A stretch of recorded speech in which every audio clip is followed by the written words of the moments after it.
Evo Morales Ayma nació el 26 de octubre de 1959 en Isayabi, una pequeña comunidad del cantón Orinoca en el departamento de Oruro. Descendiente de una familia aymara de donde aprendió los principios básicos que aplicaría toda su vida. Amasúa, no seas ladrón. Amayuya, no seas mentiroso. Y Amaqueya, no seas flojo. Sus padres, Dionisio Morales y María Ayma, tuvieron 6 hijos, de los cuales solo 3 sobrevivieron: Esther, Evo y Hugo. Su infancia estuvo signada por la sencillez de su hogar. Asistió a la escuela primaria en Calavilca, ubicada a 5 kilómetros de su casa. Desde muy pequeño, trabajó pasteando llamas y ovejas. Conoció la realidad del trabajo en la zafra en el norte de Argentina, acompañando a su papá. Durante ese tiempo, Evo Morales vendía helados para aportar a los ingresos de su familia. De retorno a Isayabi, retomó la educación primaria en su antigua escuela y terminó el año escolar como el alumno más aplicado del aula. Cuando aún era un adolescente, se trasladó a la ciudad de Oruro para inscribirse en el Colegio Marcos Beltrán Ávila, y mientras estudiaba, Evo Morales trabajó como panadero, ladrillero y músico de la banda imperial, tocando la trompeta. Su pasión más profunda, el fútbol, lo llevó a destacarse como goleador en los equipos deportivos en los que participó, mención que le permitió recibir la invitación para entrenar en el equipo profesional de San José. En 1980, tras los desastres naturales que afectaron las cosechas en Isayabi, Evo Morales, junto a sus padres, deciden desplazarse hacia el trópico de Cochabamba, asentándose finalmente en Puerto San Francisco, en el Chapare, para incursionar en el cultivo de coca, naranja, plátano y yuca y arroz. Su indignación ante el abuso y atropello de los derechos humanos por parte de la policía antinarcóticos fueron el inicio de su politización, siendo él mismo torturado, apaleado y herido en varias ocasiones. Una de las más graves fue en Villa 14 en 1989, a un año de la masacre de Villa Tunari. Además, en el trópico, también yo me recuerdo, junto al hermano Evo, en las reuniones se planificaba, se tomaba decisiones de que es importante fortalecer a nuestras organizaciones. Y dentro de eso, incluso donde allá en el trópico comandaban la DEA, la CIA norteamericana. Entonces a nuestros militares, nuestros policías, quienes eran comandantes, ellos les comandaban, ellos les ordenaban. En su primera experiencia como dirigente, fue elegido secretario de Deportes del sindicato San Francisco y en 1988 se desempeñó como secretario ejecutivo de la Federación del Trópico, desde el cual proyectaría su actuación como máximo dirigente sindical del departamento de Cochabamba, junto a la fórmula del Frente Amplio de Masas Antiimperialistas, FAMA, reivindicando no solo la defensa de la hoja de coca, sino de la soberanía, la dignidad, la tierra y el territorio. Recuerdo siempre el presidente Evo nos decía, además a las mujeres, tienen que organizarse las mujeres. No es suficiente la lucha de los hombres, sino también las mujeres y nuestros hijos. Tenemos que defender la madre tierra, tenemos que defender nuestra hoja sagrada. En 1995, el movimiento sindical incursiona en la arena política a través de la conformación de la Asamblea por la Soberanía de los Pueblos, ASP, y el Instrumento Político por la Soberanía de los Pueblos, IPSP, que, finalmente, llegaría a asumir la sigla del Movimiento al Socialismo Más, consagrando el liderazgo indiscutible de Evo Morales, que lo llevó a ser elegido como diputado nacional en 1997, posición desde la cual denunciaba categóricamente a las políticas neoliberales, costándole la expulsión del Congreso el año 2002, hecho que no impidió el crecimiento de su popularidad rumbo a los comicios electorales de 2005. El primer hecho contundente es que rompe con un ciclo de democracia pactada donde un sistema político partidario no lograba acumular arriba del 50% más uno de los votos, por ende se tenía que articular una lógica de gobernabilidad a través de pactos y alianzas a partir del Congreso. Entonces, en el año 2005 el presidente Evo Morales rompe con esta lógica. Y no solamente que rompe, es decir, consiguiendo la mayoría absoluta, sino que se ha mantenido por arriba del 60%, llegando inclusive en determinados momentos a estar cerca del 70%.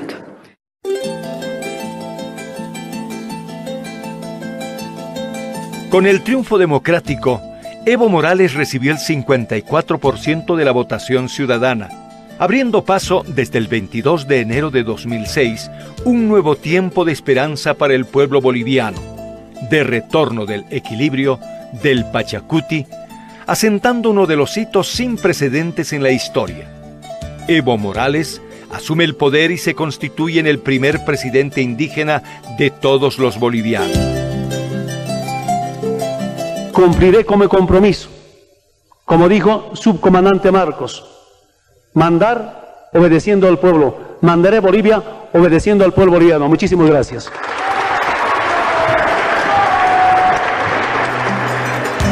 A un día de ser posesionado como presidente constitucional de Bolivia, Evo Morales fue nombrado Apumalcu o líder supremo de los pueblos indígenas de Latinoamérica y el mundo, en una ceremonia ancestral en Tiahuanaco. La ascensión del primer presidente indígena en Bolivia y en el continente tuvo que ser en un centro ceremonial con un antecedente donde ha nacido la matriz de la cultura de la vida. Por lo tanto, que el presidente Morales, antes de jurar en el Congreso, se comprometió ante nuestros ancestros, ante los abuelos, las abuelas, en un centro muy importante espiritual como es Tiahuanaco. La presencia de amautas, malcus y yatiris evocaron un conjunto de ritos milenarios de buen augurio para los retos que enfrentaría el presidente Evo Morales.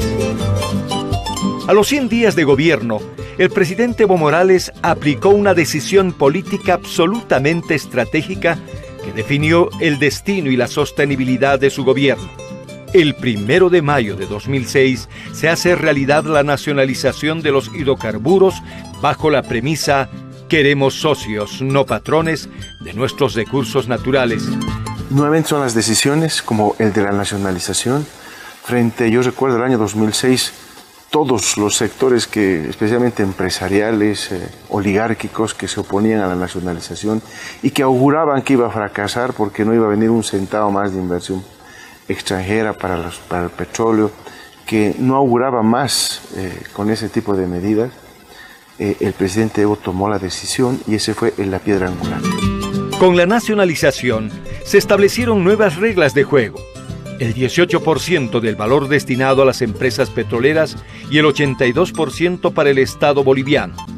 La instauración de la Asamblea Constituyente en 2006 es otro de los hitos más importantes del gobierno del presidente Evo Morales. Resultado de la Agenda de Octubre durante la Guerra del Gas en 2003, que exigía la construcción de una nueva visión de país que logre visibilizar, reflejar y comprender las aspiraciones históricas de los pueblos indígenas y los movimientos sociales. Lo primero es la primera Asamblea Constituyente elegida democráticamente, cuyos constituyentes no fueron solamente los abogados que eran tradicional, sino fueron representantes del pueblo boliviano. Y a partir de ello es una constitución, la única constitución en la historia de Bolivia que fue con constituyentes electos democráticamente y con un nivel de participación de toda la sociedad, de todas las regiones y de todas las expresiones políticas, ideológicas, religiosas que pudieron participar.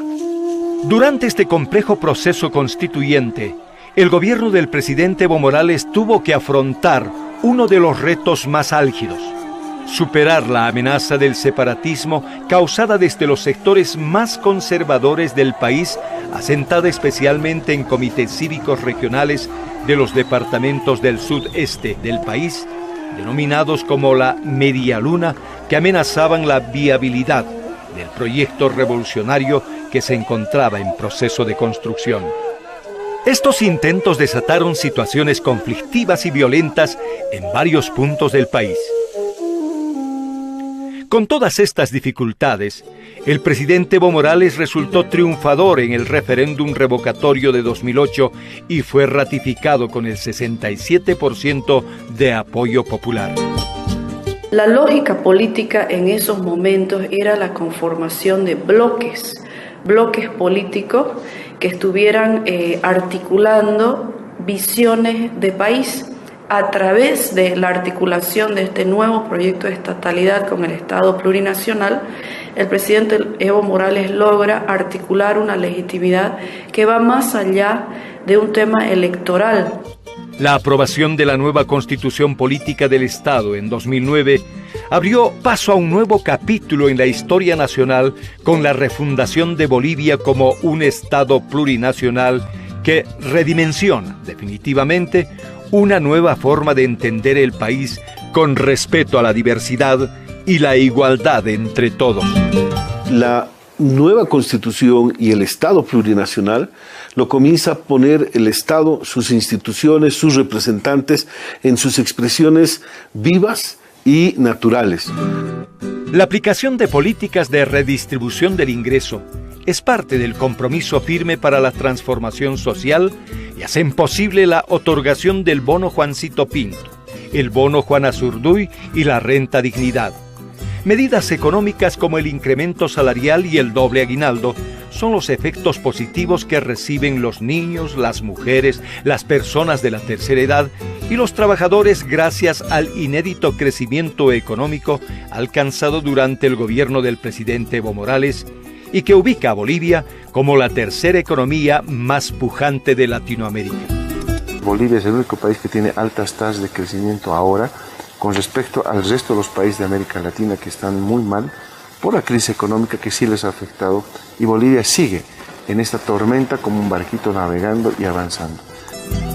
Con el presidente Evo Morales, Bolivia dio un salto a la revolución tecnológica, con el ensamblado de computadoras portátiles a través de la empresa estatal Quipus, que fueron entregadas sin costo a estudiantes de secundaria de todo el país. El teleférico, el sueño de los paceños hoy es una realidad, contar con el sistema de transporte masivo más moderno y seguro del mundo.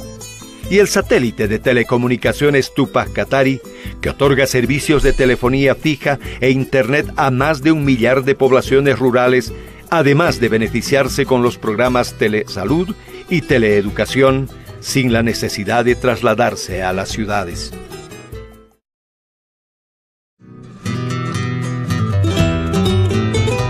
El imponente apoyo ciudadano en las urnas que dotó al presidente Evo Morales a la consecución de 2 victorias electorales adicionales.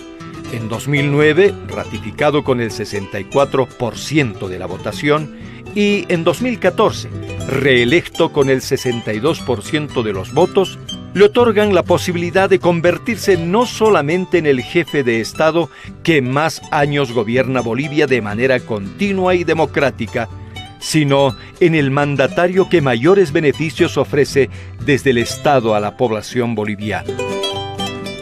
Explica más bien su primera victoria electoral y luego su capacidad para poder mantener su popularidad y convertirse en un referente de unificación, no solamente del movimiento al socialismo, sino de gruesos sectores de la población.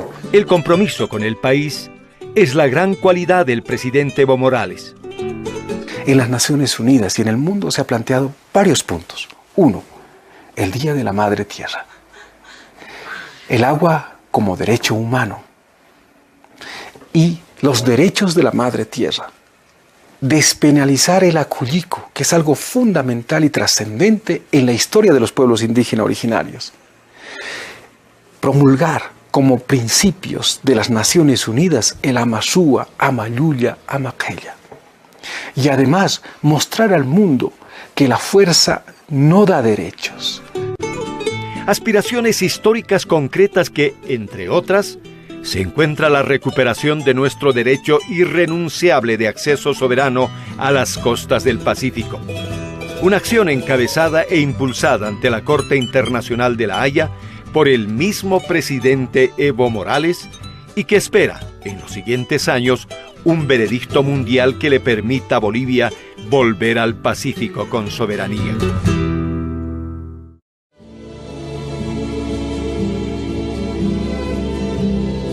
Es un trabajador, un valiente que toma decisiones, además un presidente que trabaja escuchando a su pueblo. Son estos gobiernos de larga duración en el tiempo los que pueden alcanzar los mayores logros de un país, industrializar a un país, tecnologizar a un país, sentar las bases científicas de un país. No es tarea de 5 años, no es tarea siquiera de 10 años. La honestidad del presidente. Nadie le puede acusar con el dedo al presidente Evo.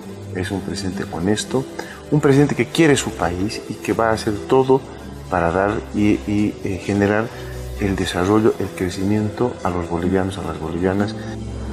Donde tenemos un presidente que no tiene horario, que no tiene feriado, que no tiene la formalidad de la institucionalidad burocrática administrativa.